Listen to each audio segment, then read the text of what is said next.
Under British law, if there are reporting restrictions, the court has to publicly post those reporting restrictions. The court didn't.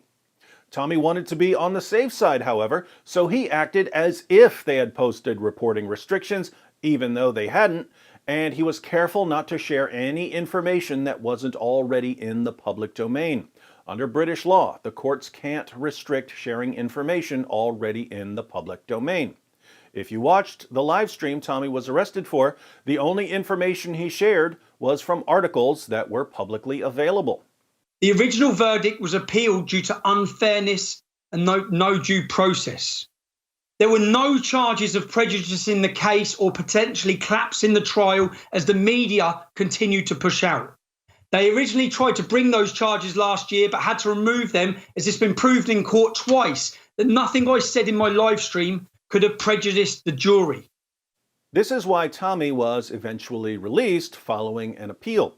But British prosecutors decided to take him back to court because while he was questioning the members of the rape gang on their way to court, he ran the risk of causing them anxiety. And Tommy was found guilty, not by a jury, but by a panel of 2 judges. Oddly enough, British journalists who are cheering the new guilty verdict are simply too biased to spot the hypocrisy. Let's have a look at the footage of me entering the Old Bailey for this trial. Let me show you this now.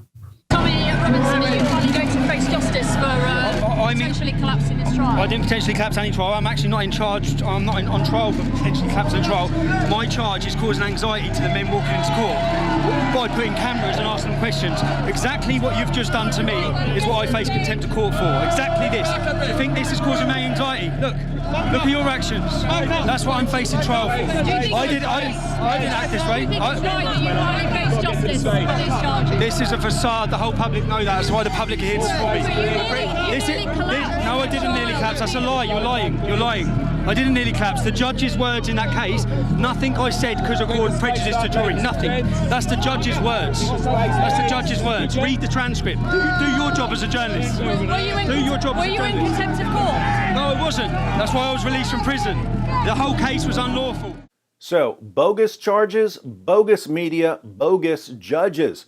The British legal system is officially garbage. The British government and the British media have been weaponized by the same sort of people who have been weaponizing social media platforms in their ongoing war on free speech. And yet, whenever I post something about Tommy, I get messages saying, "But David, Tommy's such a jerk. Look at this mean tweet by him from back when he was leading the English Defence League." Let me break this down for you.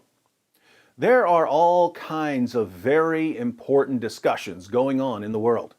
And there are people who don't want us to be able to have these important discussions. There are people who don't want any of us to say anything they disagree with.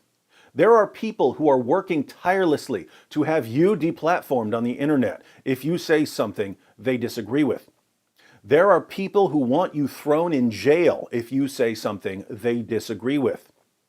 Instead of standing up for our basic freedoms, entire governments and major social media platforms like Facebook, Twitter, and YouTube are being weaponized by people who have the emotional maturity of a 2-year-old flailing around on a Walmart floor because his mommy won't buy him a pack of Skittles. This push to control what you can say or think is a threat to just about everything you hold dear. So when someone like Tommy Robinson gets thrown in jail for talking about Islamic rape gangs, I'm not terribly interested in whether you happen to agree with something he said on Twitter 8 years ago. I am concerned with protecting him and people like him from an oppressive government.